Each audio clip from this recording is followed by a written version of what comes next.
contando entonces eso del postcolonialismo. ¿Ya estás grabando? Ya está grabando. Del postcolonialismo y la postcolonialidad y todo esto, ¿qué significa? Y en relación también con España, porque nuestro proyecto es en relación con España. El post siempre hay que meterlo entre muchas comillas, ¿no? Sí. Es muy importante, pues es mucho más tu tema de investigación que la mía, pero cualquier transición a un susodicho post es muy importante mirar las continuidades, porque las continuidades estructurales son los puntos de lucha, son los puntos de conflicto social. Por eso a mí me gusta el concepto o el término de la colonialidad, ¿verdad? Porque es un concepto que se refiere a las estructuras de poder que siguen vigentes en un periodo supuestamente post el colonialismo formal, que por cierto continúa, ¿verdad? Tenemos el ejemplo de Puerto Rico, que es una colonia de Estados Unidos. Por eso es que digo que en el contexto en el que yo me centro, el colonialismo, a veces se dice el imperialismo de Estados Unidos, es una fuerza mucho más evidente y relevante hoy en día, aunque es interesante también pensar en cómo la colonialidad, o sea, los efectos de el colonialismo español se entrecruzan, ¿verdad?, con nuevas formas de colonialismo y desigualdades que tienen más que ver con la relación de Estados Unidos con esos contextos. Entonces hablaríamos de una especie de colonialismo político de la Edad Moderna, que era un colonialismo evidente, ¿no? O sea, declarado, no sé. Y luego, a partir del ascenso de las democracias con Estados Unidos, ¿es un colonialismo económico? ¿O cómo Sí, económico, cultural, político también. Todo junto, todo que se entremezcla, y hay tipos de colonialidad. Me gusta mucho ese tema porque también tiene ese es como expansiva la colonialidad, como que se expande, toma distintas áreas de la vida, ¿no?, cultural, política de una sociedad. Hay tipos de colonialidad a través del espacio. También hay colonialidad, que es difícil sí, decir, trabaremos. A través del tiempo, entre generaciones también. Y sé que lo que vos estás empezando a trabajar con respecto a la violencia lenta, a la justicia en términos de la crisis del medio ambiente, ahí estamos hablando de colonialidad entre generaciones y generaciones que perpetran un extractivismo del futuro, ¿no? No sé si vos lo pensás como un tipo de... No lo había pensado como colonialidad. No sé, tendría que pensarlo más porque a veces es cierto que cuando hablamos del colonialismo y la colonialidad implica aspectos culturales, económicos, políticos, en algunos casos más de un tipo que el otro, pero tampoco hay que usar, ¿verdad?, colonialismo para todo. Y no sé, no lo había pensado. ¿En qué términos? ¿Cómo lo ves? Es que recién hicimos una especie de investigación con unos estudiantes con respecto al trabajo de Stephen Gardner, que trabaja la justicia intergeneracional con respecto al cambio climático. Y él presenta un caso para un colonialismo a través del extractivismo, el extractivismo del futuro. Entonces es un colonialismo que atraviesa el tiempo, además de atravesar el espacio, que es muy escalofriante, en realidad sería la palabra que elijo, pero es interesante que, claro, que el colonialismo tiene un tipo de definición, pero quizás si lo pasamos al término de extractivismo, que es un mecanismo clave del colonialismo, hay distintos tipos de extractivismo el patriarcado, que veo que había una pregunta acá sobre el patriarcado, también hay otro tipo de extractivismo que tiene que ver con los cuerpos principalmente históricamente de las mujeres, ¿no? Entonces el extractivismo como marco es interesante para pensarlo a través del espacio y el tiempo. Y este extractivismo o colonialidad, o como lo definamos finalmente, en cuanto a el tema cultural, que es lo que vosotras principalmente trabajáis, los estudios culturales, ¿a través de qué manifestaciones lo estáis viendo? ¿Lo habéis visto en alguna de vuestras investigaciones? Yo recién estoy empezando un proyecto nuevo que tiene que ver con la colonialidad y la ecología. Pero me estoy aproximando a eso a través del cine, y no solamente las películas en sí, sino también cómo las comunidades utilizan la producción cinematográfica, por ejemplo, o la producción de otro tipo de medios, aunque menos, para organizarse, por ejemplo, para reivindicar sus derechos en cuanto al ambiente, y un ejemplo clave es Puerto Rico, claramente.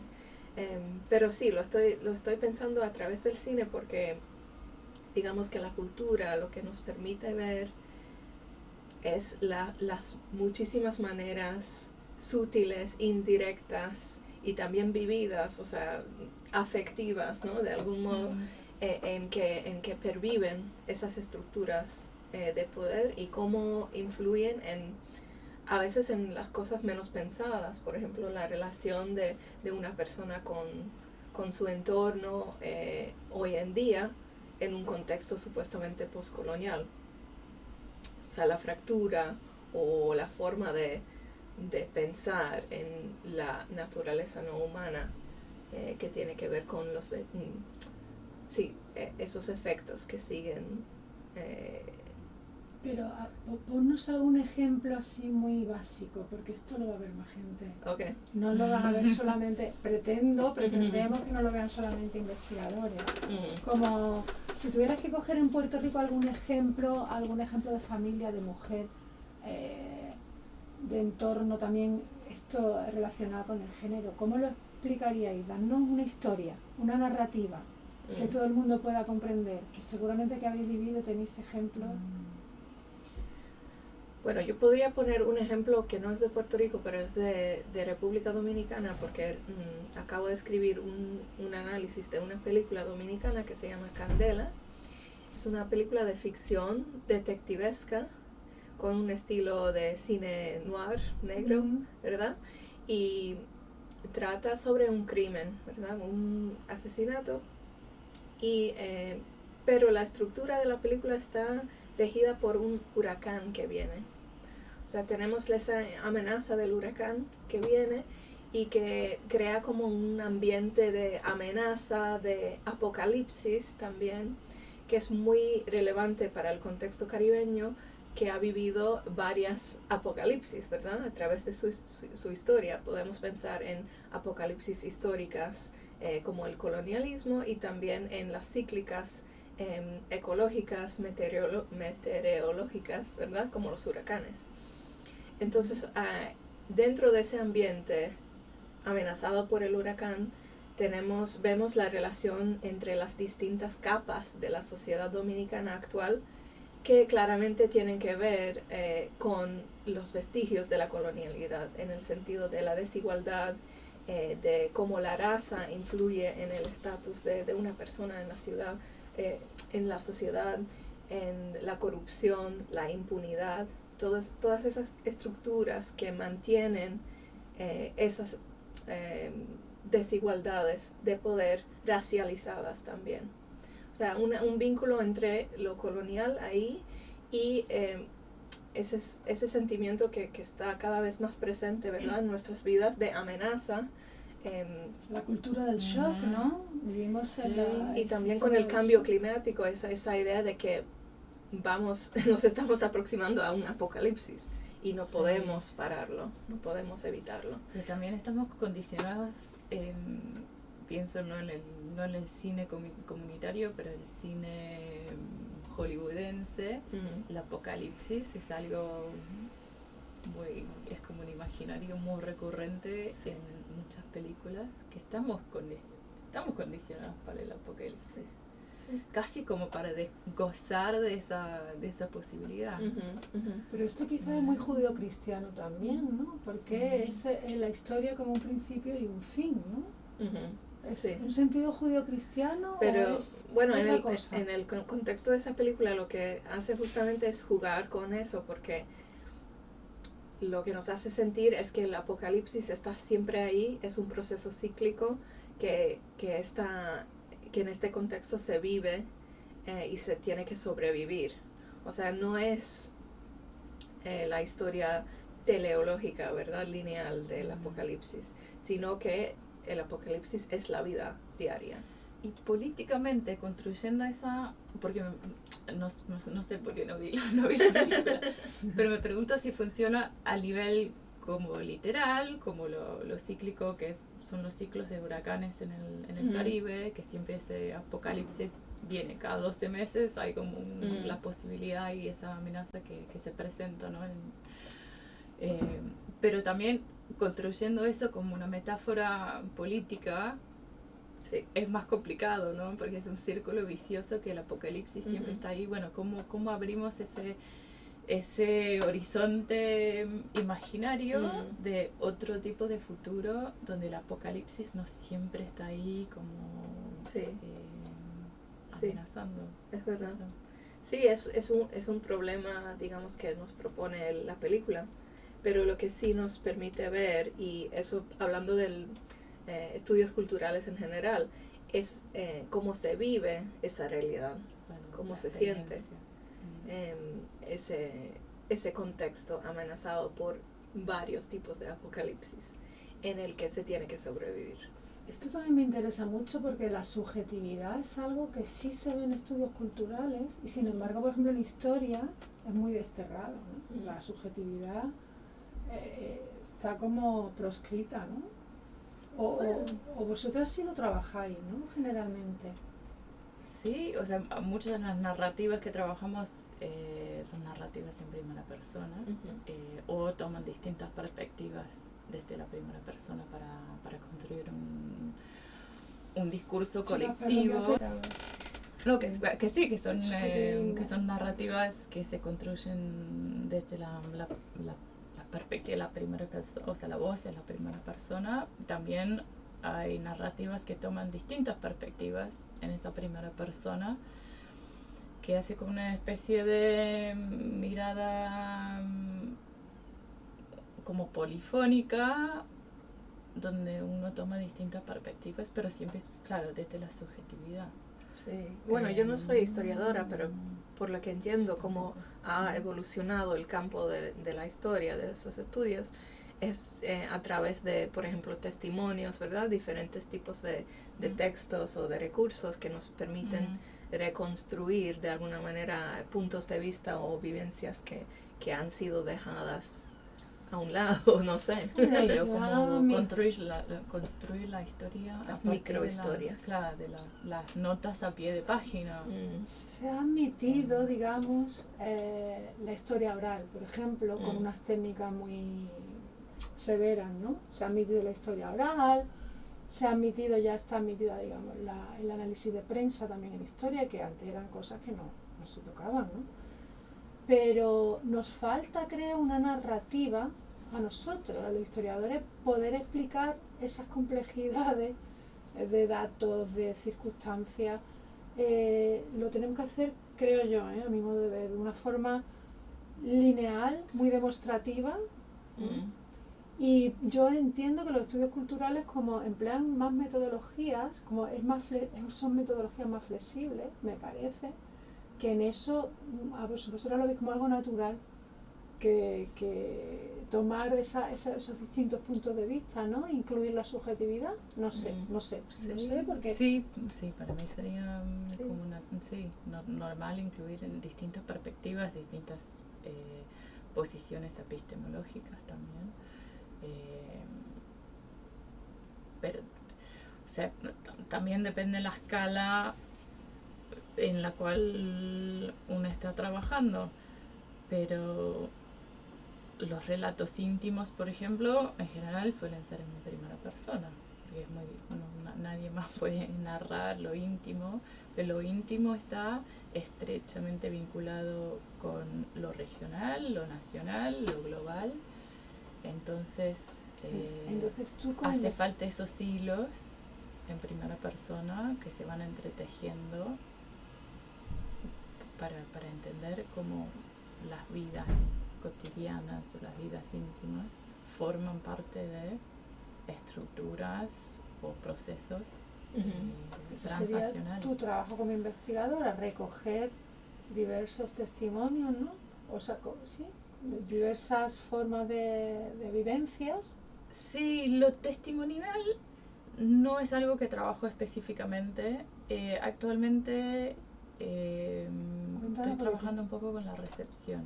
Tienes un proyecto muy bonito y ese documental tan chulo que estáis preparando. Sí, bueno, el documental está hecho por Alejo Movillansky, que es un cineasta argentino, junto con una compañera de investigación mía que se llama Cecilia Sosa. Estamos usando como base, como punto de comenzar la investigación, la recepción del cine. La recepción del cine o sea, la idea es retratar o cartografiar un poco los imaginarios de la violencia, la postdictadura en Argentina. Y usando el cine, que el cine siempre ha sido un espacio muy importante con respecto a la memoria de la dictadura, los debates en torno a la memoria, la verdad y la justicia, como un espacio imaginario también, imaginar futuros distintos. Entonces proyectamos una película y después hacemos una especie de grupo focal con muy poca intervención de parte de los investigadores en realidad, donde invitamos a la gente a dar sus reacciones a la película, reacciones así inmediatas, una palabra, cómo te hace sentir la película, con una gama muy amplia de reacciones. O sea, lo que aprendimos un poco es que cada persona, a partir de su propia experiencia, que también es una experiencia colectiva, porque son personas que viven en el mismo barrio, o personas que van al mismo cineclub, o van a la misma universidad, interpretan o hacen una lectura distinta de la película. O sea, algunos ven más la esperanza, otros ven más la violencia, otros ven más la tristeza. Entonces hay una gama muy amplia de reacciones distintas que nos abren un poco una ventana a cómo la gente imagina el pasado, el presente y posibles futuros. Y es muy interesante, como técnica es muy interesante, porque como el cine en sí es como un espacio imaginario, entender cómo la gente interactúa con el cine como espacio imaginario para construir sus propios espacios imaginarios, a partir de los cuales entienden el contexto en el que viven, sus vidas cotidianas, sus amistades, sus vecinos, la vecindad. Es muy interesante.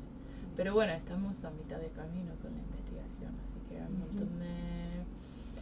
tenemos un montón de transcripciones de esas discusiones que ahora toca analizar, de sacar las metáforas, los afectos, los gestos también, grabamos las discusiones, porque muchas veces la gente no termina su frase, sobre todo cuando está hablando de las partes más difíciles de lo que está retratado en la pantalla, que tiene que ver con conflicto social, que tiene que ver con dictadura. Cuando toca lo emocional o algo que está más allá de las palabras o de las posibilidades de las palabras para captar el dolor, de los recuerdos difíciles. Los gestos completan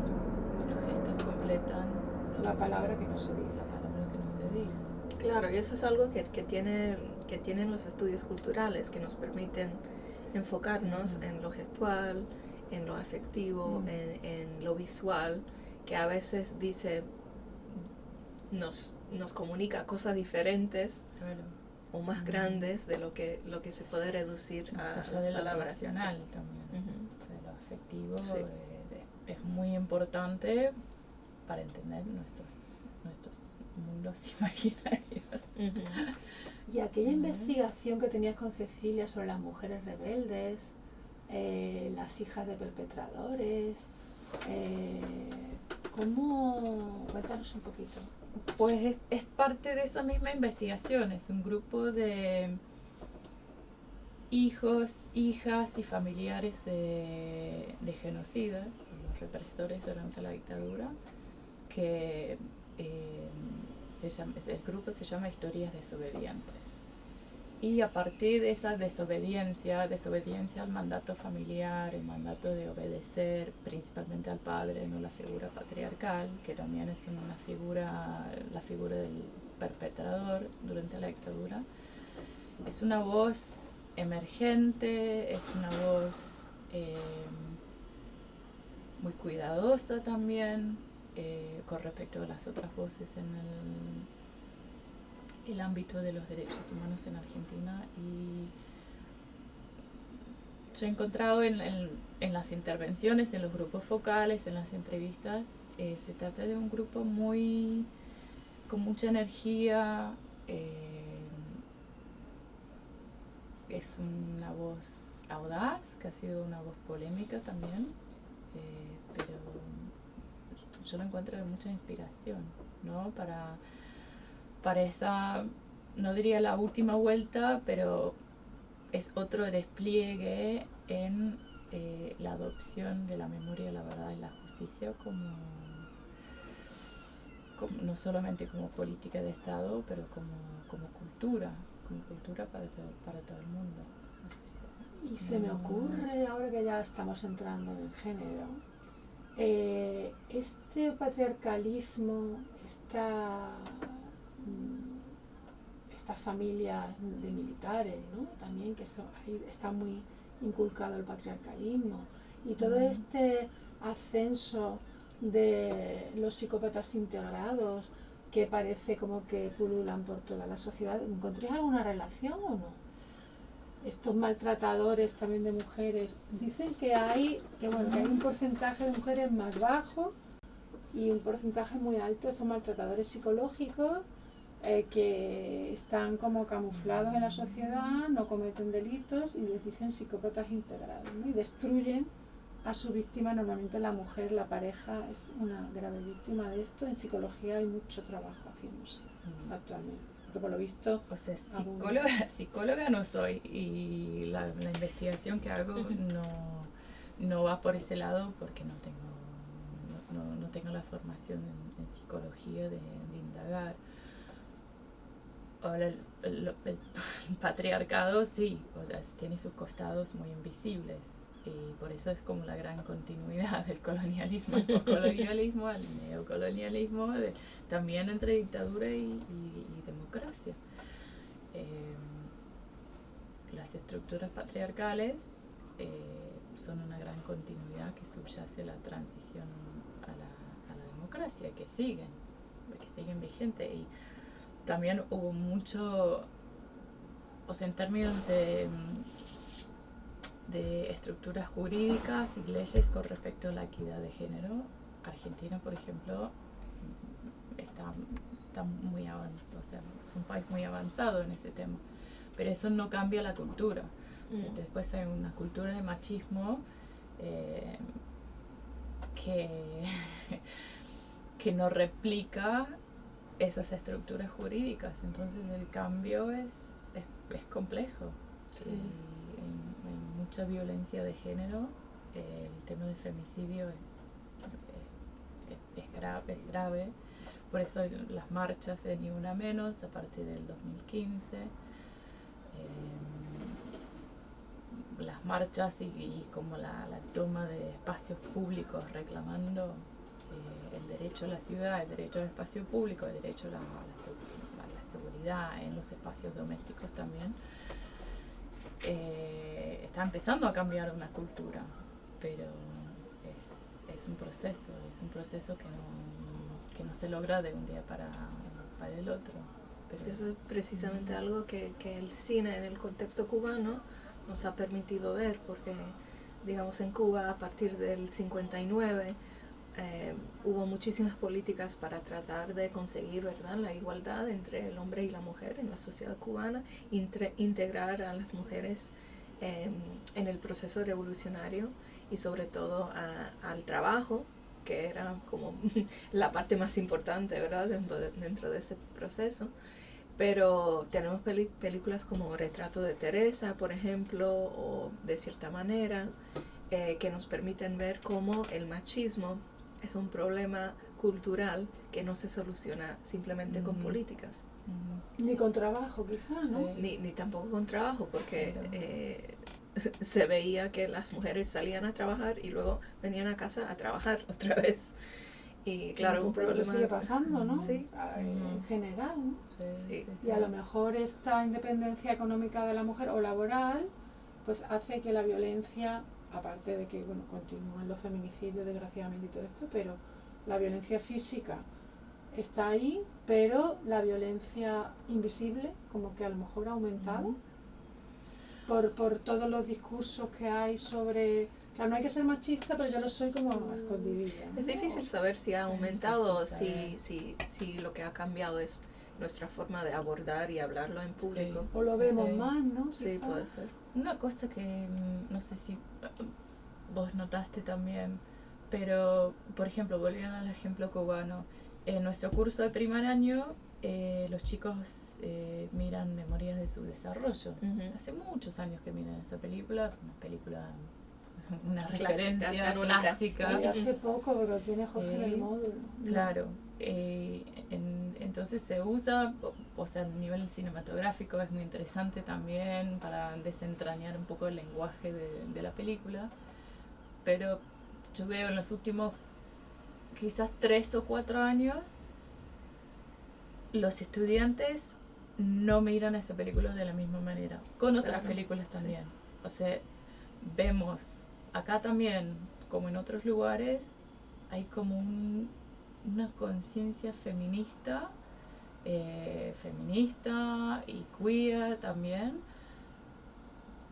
que está como cambiando la manera en la que los estudiantes miran estas películas y no les gusta esa película tanto como hace 4 años. Me di cuenta, la vi hace muy poco y es como que listo este señor en todo, menos el trato que tiene con todas las mujeres que van pasando por su vida, que es horroroso, ¿no? O sea, claro, porque antes, digamos que, porque es una película que usamos también a nivel del máster de cine, y yo lo usaba siempre como para hablar de la relación entre el individuo y la sociedad, el intelectual y el proceso político revolucionario.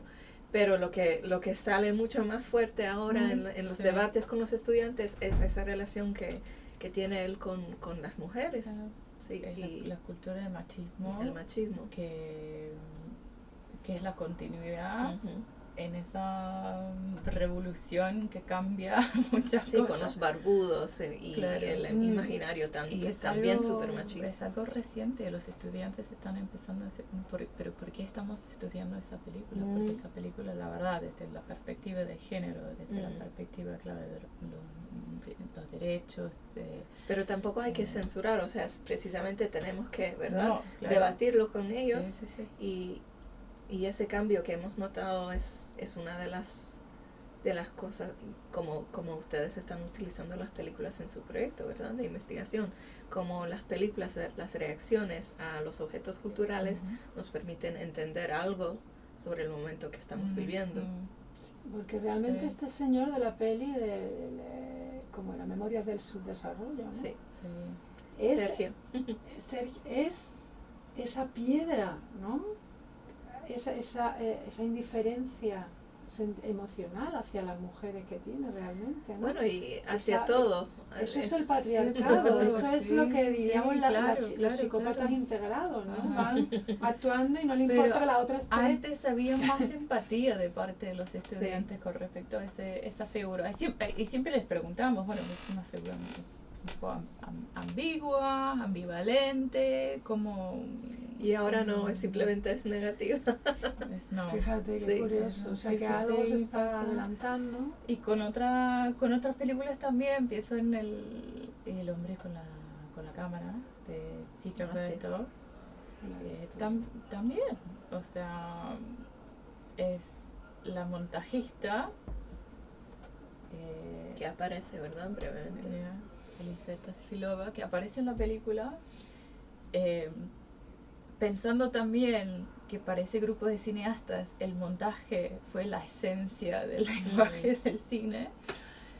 También hacemos una sesión, bueno, y si cambiamos el título de la película y decimos que es la mujer montajista con su tijera, ¿no? Porque está haciendo el montaje cortando, pegando. Suena esa peli, pero creo que no la he visto. Es una peli fantástica. Es una clásica de los montajistas soviéticos. Sí. Ah, sí. Una sinfonía de en realidad 3 ciudades. ¿Cómo se llama? Le voy a apuntar que se me olvida todo. El hombre con la cámara. No sé si la traducción que hice, porque es... Man with a moving camera. El original En es inglés. en ruso. Yeah. Vale, lo voy a buscar. Este, Oye, y decidme una cosa, a nivel de investigadoras, bueno, quiero saber un poco, a nivel de, como profesoras, como formadoras, y a nivel de investigadoras, quiero que me habléis de esos dos puntos. Satisfacciones, frustraciones, escollos, satisfacción diaria, frustración diaria también. Es una dialéctica que vamos de una a otra, Contadme un poco la problemática, bueno, y también un poco el sistema inglés que os exige como investigadoras y qué os encontráis con el sistema vuestro sistema, el sistema británico como ha derivado los chicos que pagan estas tasas altísimas de matrícula. Contadme un poco, porque yo he venido aquí sin tener ni idea y me he dado cuenta de muchas cosas que no sabía y quiero que me digáis un poco más. Bueno, cuando yo estudié, cuando hice la carrera, yo ya pagaba, ¿verdad? Una matrícula bastante alta en el 2006. ¿En 2006 entraste en tus estudios superiores? Sí, la undergrad, la carrera. Uh-huh. Sí, pero ha subido muchísimo desde entonces y más que eso creo que se ha como asentado, digamos, una cierta actitud, digamos, de... ¿Cuánto pagabas entonces en 2006 de matrícula básica? ¿No Creo, tenías beca? no sé. ¿No tenías beca? Yo sí tenía beca, pero para vivir, no para matrículas. no para la matrícula. Creo que eran como 3,000 libras al año. ¿Y ahora cuánto pagan los chicos? A eso y de las las chicas que entran? de 9,000, ¿verdad? Eso de 9,000. Sí, paga 9,000. Y yo creo que fui el último año, ahora me va a delatar que soy un poco más vieja. Creo que fui el último año sin pagar matrícula. Sí, pagábamos la residencia y todo eso, pero sí. Y eso ha cambiado, bueno, En a eso 98, iba, ahí, que ha cambiado mucho la actitud de los estudiantes hacia lo que es asistir a la universidad, estudiar, lo que es la relación entre el profesor y el estudiante, lo que se espera de ellos, lo que ellos esperan de nosotros, todo eso ha cambiado mucho. Como ejemplos. Pero no había matrícula Ejemplos. cuando yo hice la facultad y no había email tampoco. O sea, existía, pero fue la época cuando no tenía una cuenta oficial de la universidad, tenía mi nuevo Yahoo, y era una especie de cuando entrabas en el mail y si había llegado un mensaje era como el acontecimiento de la semana. Alguien me mandó un mail, entonces era una cosa como distinta, como Sí. wow, me llegó. Entonces toda la dinámica de la universidad para mí fue muy distinta de lo que es ahora.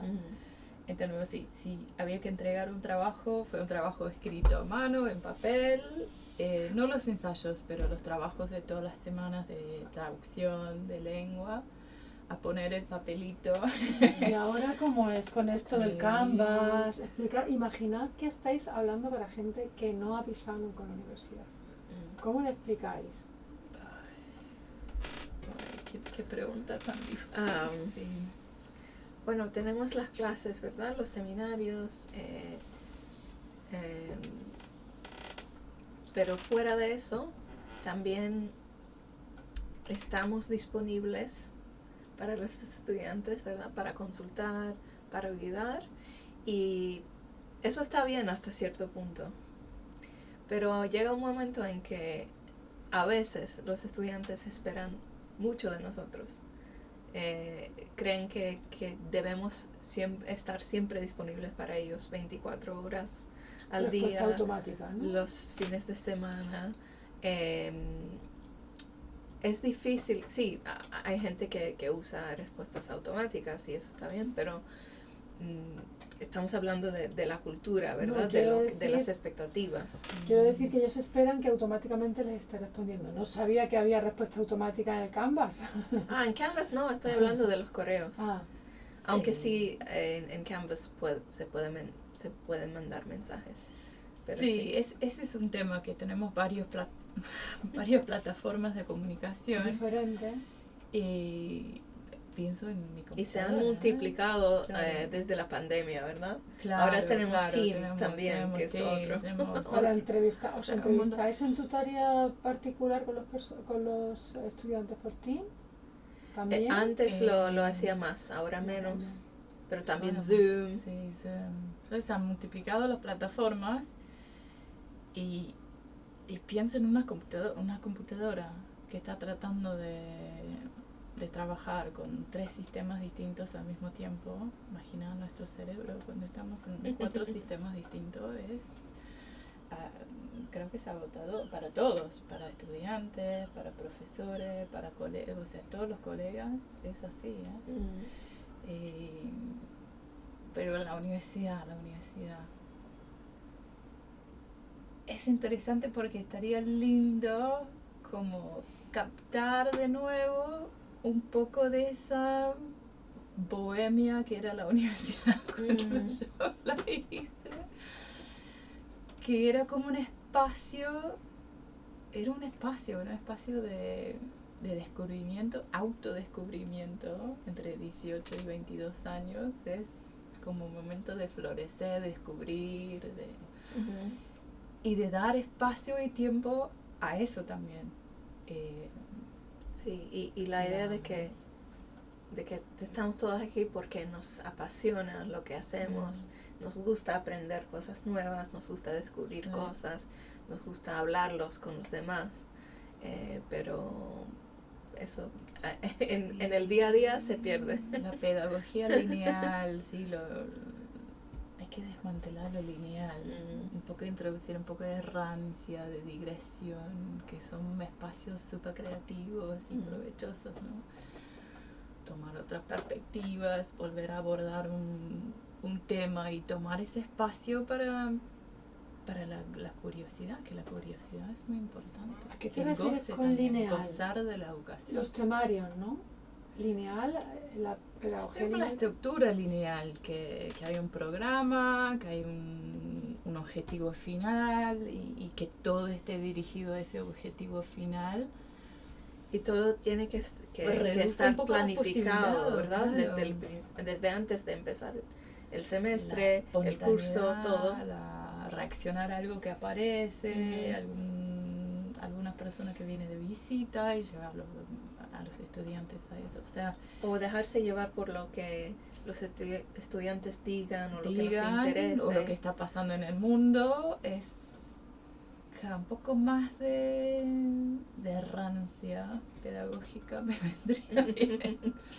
Claro, es todo hacia adelante y además ellos también tienen muy claro que tienen que conseguir el objetivo, porque además 9.000 euros no es para perder el curso, ¿no? Tampoco. Claro, no, obvio. Sí. Pagan mucho. Y quieren saber qué van a estar exactamente en el curso y cómo se va a evaluar. Cuáles son los criterios. Y claro, los entiendo, pero por otra parte nos quita posibilidades de poder ofrecer como docente. Y creatividad. Sí, y de todos crecer con respecto como sociedad, al conocimiento, el descubrimiento, la exploración. Yo trato de introducirlo usando textos con personajes errantes, personajes que toman como trayectos muy digresivos por la ciudad, que se van por ahí, que están un poco sin rumbo, para introducir un poco esa migración o esa sensación de no tener ese objetivo. Y que el proceso es importante también, el proceso o la experiencia,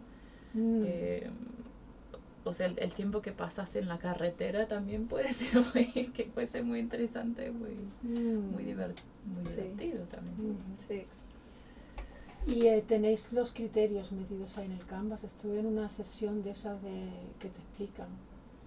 Qué horror todo lo de meter los criterios de antemano en el ordenador, que te lo evalúa un colega de otra universidad. Eso no lo sabía yo, me enteré también en la reunión del departamento. Sí. Bueno, eso está muy bien porque... No, eso sí, evita que... Claro. Evita el que sistema de evaluación por colegas de otras universidades es súper importante, yo creo. ¿Estáis de acuerdo con eso? Sí. Además lo hacen siempre de muy buena voluntad, no es por criticar, es dar ideas. No es para criticar, es para dar una mirada externa y saber cómo se compara lo que estamos haciendo nosotros con otras universidades, Sí, y siempre nos da ideas nuevas. Se meten ahí como un alumno más. Están en las asignaturas. Tienen acceso a más cosas que los estudiantes, ¿verdad? Porque tienen que ver toda la parte, digamos, Sí, mira, y que ven que la corrección es justa, que se hace de la misma manera con todos los estudiantes, que se hace de manera anónima también. Eso me parece muy importante, porque si no puede haber como abusos de poder. Exactamente. y eso no hay que evitar. Está perfecto. Pero, y no lo hacen de manera, no vienen como para controlar, es realmente es una conversación, son compañeros del sector, ¿no? Entonces y me encanta hablar con colegas en otras universidades, porque una vez es como que se siente un poco de solidaridad, y el día a día hay mucho que hacer, y uno piensa en el panorama, digamos, de lo que serían los estudios hispánicos o lo que sean a nivel del país, pero te hace pensar un poco más así. Al contactar con ellos, ¿no? Sí. Y como investigadoras, el sistema británico, ¿qué os exige?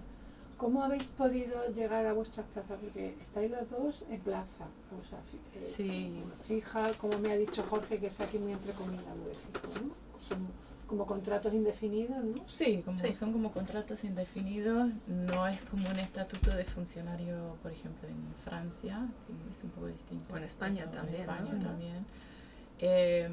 Hasta ahora sí, como están entrando a la universidad privada, no sé. No sé, yo siento que tuve suerte también, porque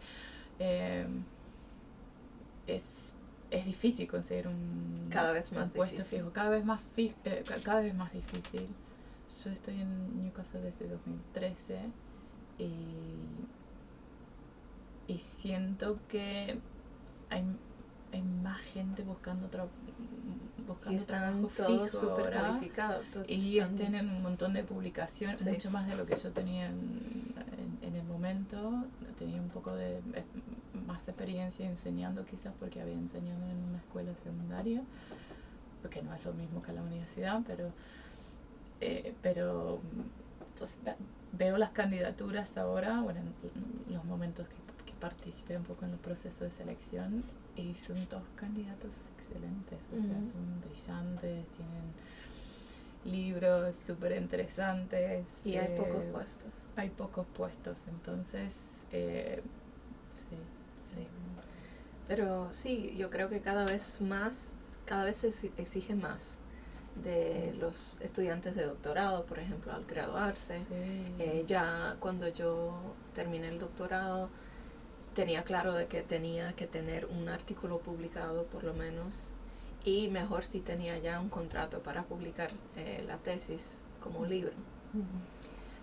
Pero yo creo que ya se esperan más de eso, ¿verdad? Claro. Varios artículos, muchas publicaciones, mucha también actividad en cuanto a congresos, organizarlos, asistir, ¿Quién os exponer. ¿Quién os evalúa los currículum y qué os exigen, ¿no? ¿Tenéis una determinado número de publicaciones que hacer al año?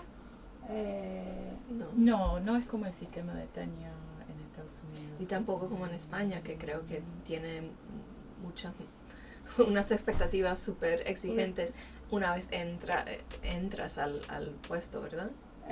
Antes de entrar al puesto, que también es muy difícil, nos evalúa la ANECA, que es una agencia externa de evaluación. No sé si aquí tenéis algo así. No.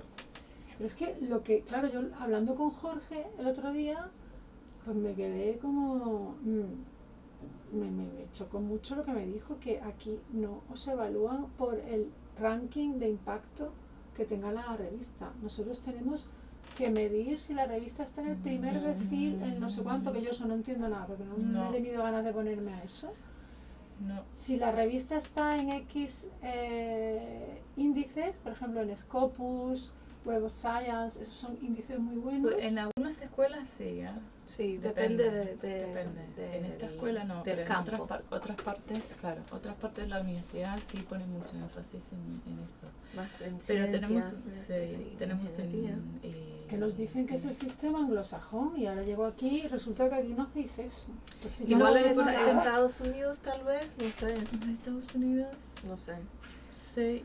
Pero la verdad es que lo bueno es que aquí reconocen que todos esas estadísticas, ¿verdad?, de impacto y sobre las revistas y eso, reconocen que en nuestro campo de estudios no es tan relevante porque al final no publicamos tantos artículos al año, ni tampoco se cita a tanta gente, ¿verdad? Como por ejemplo creo que en las ciencias hay artículos que se publican, la gente publica mucho más porque son 4 o 5 autores a la vez, mientras que en nuestro contexto es mucho más normal tener un solo autor, posiblemente 2, sí. Pero sí, claro, el ritmo es más lento y eso es normal. Sí. Eso se llama un ciclo de 7 años más o menos, que se llama el Research Excellence Framework. El REF, le decimos. Famoso REF. Y se entrega publicaciones de cada persona que tiene un contrato de investigación, pero hay una evaluación separada de dónde se publicó. O sea, teóricamente puedes publicar REF es en cualquier Excellence Framework. Y hay una evaluación interna y después hay una evaluación externa, que es la evaluación como final, por un panel de expertos, y ahí se evalúa el valor que tiene esa publicación como aporte al campo. Sí. Pero nada es a nivel individual, es a nivel de la institución. Claro. O sea, nunca te van a decir, tú no publicaste suficiente, ¿verdad? Claro. Sino que se trata de todos los investigadores que están trabajando en una área dada, sí. Sí. Y hay como alguien que se lee todo lo que tú has publicado. Eso me dijo Jorge, que había unos colegas panel. Sí. que se leían lo que has publicado y no importa que sea en una revista que esté empezando, que el número 1 no va a tener un ranking de impacto ni nada. O una revista que tenga un alto ranking de impacto, da igual, leen tu trabajo en general, otros colegas, y te dan una valoración, ¿no? Eso es el sistema, como vosotros sois evaluado cada 7 años, ¿correcto? Sí, o sea, hay un proceso, como dijo Philippa, interno y luego externo. Entonces, como parte de ese ciclo de investigación y también impacto, o sea, el impacto que tuvo la investigación más allá de la academia, del campo, de las discusiones internas. ¿Cómo demuestras eso? ¿Cómo demostráis? Es la gran pregunta. Es la gran pregunta, sí. Es es difícil y no toda la investigación tiene que se hacer presta, eso. claro, se presta Claro, para la investigación fundamental. un caso de estudio sobre el impacto. No, y eso está todo bien. Pero podría ser, por ejemplo, algunos eventos públicos, sí, o que se haya logrado cambiar una política, sí. ese tipo de cosas. Sí, O se formación. ha cambiado la... Esto es como muy... Formación para investigadores, por ejemplo, que hizo Patricia, ¿no? Sí. Sí. Que de su investigación ha salido una formación para investigadores o para sí. profesores. Sí, ¿no? sí, una formación pedagógica. Teníamos una colega que hizo un proyecto genial que fue parte, ¿no?, de cambios de políticas de bilingüismo, multilingüismo con respecto a documentos oficiales en Perú, que estén accesibles en distintos idiomas, todos los idiomas que se hablan todavía. Esto es lo que se evalúa a nivel global del departamento, para que ese departamento siga funcionando. En el caso del impacto, son varios casos estudios, ¿verdad? Claro. Que se presentan por área.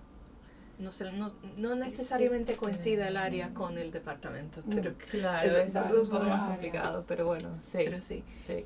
Y eso, el resultado de ese proceso del REF, es lo que determina la cantidad de dinero, ¿verdad? Que nos otorga el gobierno, el Estado, para investigación. Para sus investigaciones. O que se quede el departamento abierto, porque creo que han cerrado algunos departamentos de humanidades en algunas universidades. Sí, pero eso tiene más que ver con el número de estudiantes, El número ¿verdad? de estudiantes, sí. Porque las los universidades pagan, tienen una identidad que es semipública y semiprivada. Las 12 y 20. Ok, Ah, me no, entendí. sí, robarla. yo también. Sí, es una estructura como semipública, semiprivada. Entonces Eso desde los años 2000. El año 99, Vale. el año después de que yo Okay. empecé. Entonces recibe fondos públicos, pero también tiene un ingreso que es más afín a una empresa privada. Entonces tiene como una identidad híbrida compleja. Es compleja porque hay una tensión entre esos dos modelos. ¿Qué empresas privadas invierten en universidades? No, es porque pagan los estudiantes. Pagan los estudiantes. Vale, entonces esa parte de pago es una empresa. O sea, todo no es una empresa, pero literalmente. No es una empresa, pero no es una estructura estrictamente de sector público. ¿No? ¿Hay injerencia de empresas en la universidad? A lo mejor aquí no, pero en informática o algo así. Es posible que haya como partnerships, ¿verdad? Sí, como hay algún acuerdo para... acuerdos. Por ejemplo, ellos ofrecen, no sé, ¿cómo se dice? Placement. Becas o pasantías. Ese tipo de cosas, pero directamente no creo. ¿Y qué pensáis vosotras? ¿Os gustaría, así como en un ideal, ¿no?, en una utopía, volveríais a la financiación pública total de la universidad? ¿Qué pensáis sobre eso?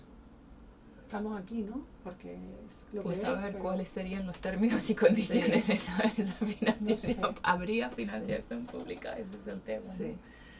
¿No? Ese es el tema. Pero ¿No creéis que eso pueda cambia No creo lo que a pueda- retroceder? No. O sea, en un mundo ideal donde la universidad está financiada como debe ser. como Un debe valor, ser, como un sería valor, genial. Un bien común, ¿no? Sí, Sería exacto. genial. Un bien común, porque las universidades son muy antiguas. Sí. No son O como la instituciones que época de mis surgieron antes. papás, que no se pagaba la matrícula y también se recibía una beca Dinero. del gobierno para estudiar. Eso me ha contado Nick, que él Sí. sí tenía becas. Sí. O sea, genial. Sí, O sea, sí. todavía hay becas. Eso no... Sí, todavía hay becas. Pero el problema o sea, es la matrícula. todo el No, mundo la tenía, matrícula no claro. tiene beca. Nunca, ahora. No sé, no estoy segura. Eh, Lo más En común es que algunos- se paga sí, por... algunos Hay casos, hay sí. un tipo de préstamo especial. Pero es un préstamo, ¿no? Es un una préstamo, beca, sí, claro. sí, sí. Pero por eso digo que tal vez no haya tantas becas para esa parte, porque los términos de ese préstamo son mucho mejores de cualquier aunque han ido empeorando, pero bueno, son mucho mejores que cualquier préstamo comercial. Por ejemplo, al final termina siendo como un impuesto, ¿verdad? Cuando consigues un trabajo que te paga cierto... me han dicho los chicos, más de 20 y no sé cuántas mil libras. Te van quitando como un porcentaje de eso para pagar el préstamo. Y si no estás ganando un sueldo, no lo tienes que pagar. No lo tienes que pagar. Sí, eso me han dicho. Y si pasan no sé cuántos años, ya te prescriben, ¿no? Sí, exacto. Sí. Habría que hablar con los estudiantes. Habría que hablar con los estudiantes, pero esa, o sea, la transacción de dinero implica un cambio de relaciones, ¿no? Entre eso sí. Claro, ellos se sienten también como clientes. Porque si exacto, un día estás mal y llegas a clase fatal, ese día van a decir, oye, esta, ¿no? ¿Qué mala clase me está dando? Puede ser que un día tengas un día malo y llegues mal a la clase y la clase no te salga bien. Eso nos pasa a todos, ¿no? Sí. Y entonces, ¿no? Quedan mal porque, ¿no? Se sienten como clientes. Claro, y está dando un producto más como ser cliente de un gimnasio, ¿no? Que uno puede pagar el abono a un gimnasio. Y no hacer nada. Pero no es, o sea, eso no te permite hacer la maratón al final. Hay que ir todos los días, subir la cinta, sudar. Claro, si la cinta está cacharrada, en este caso el profe está cacharrado ese día, ¿no? Claro, comprometido. Yo lo pensaba pero cuando también iba a clase. Es difícil. No, o sea, como no que es responsabilidad, porque tengo que estar muy bien para darles algo que les guste, y aún así a la segunda faltaron y vinieron la mitad, ¿no? Sí, bueno, es un problema que tenemos ahora más que nada. Sí. ¿También faltan mucho a clase? Desde la pandemia. Desde la pandemia, sí. Claro, tienen más medios telemáticos igual para seguir la clase. Sí, creo que les causa más ansiedad estar en clase y decir algo y hablar. Claro. Ajá. Nos olvidamos todos a cómo estar juntos. No tienen esa costumbre, no. En los momentos claves, ¿verdad? Antes de venir a la universidad o igual los 2 primeros años de la carrera, no tuvieron esa experiencia y tampoco saben lo importante que es.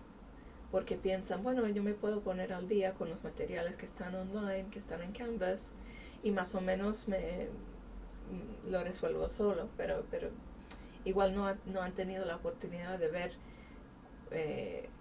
cuánto les ayudaría a estar en clase y hablarlo juntos y intercambiar. Sí. Ha cambiado el hábito de relación de ellos, de los jóvenes. Sí. Por eso faltan, por eso hay tanto asentismo, ¿no? Yo creo que es un gran parte de eso. Yo creo que sí. Vienen a una clase, cogen el rollo y luego ya no. Algo así, ¿no? Sí, también, sí. ¿O qué? Sí, no sé, la verdad que no sé, pero es desde la pandemia. Y estamos pensando ahora en estudiantes que están en primer año, o sea, desde los 16 años. O sea, la pandemia les tocó los confinamientos. Les tocó a los 15, 16 años. Una época crucial para la época creación de la realmente personalidad. cuando estás como empezando a... Y esas habilidades, ¿no? De relacionarse es difícil, o sea, es difícil, es un momento de ansiedad en la vida de cualquier persona. No lo puedo imaginar con redes sociales, con confinamientos, o sea, como para complicar una escena que ya es compleja.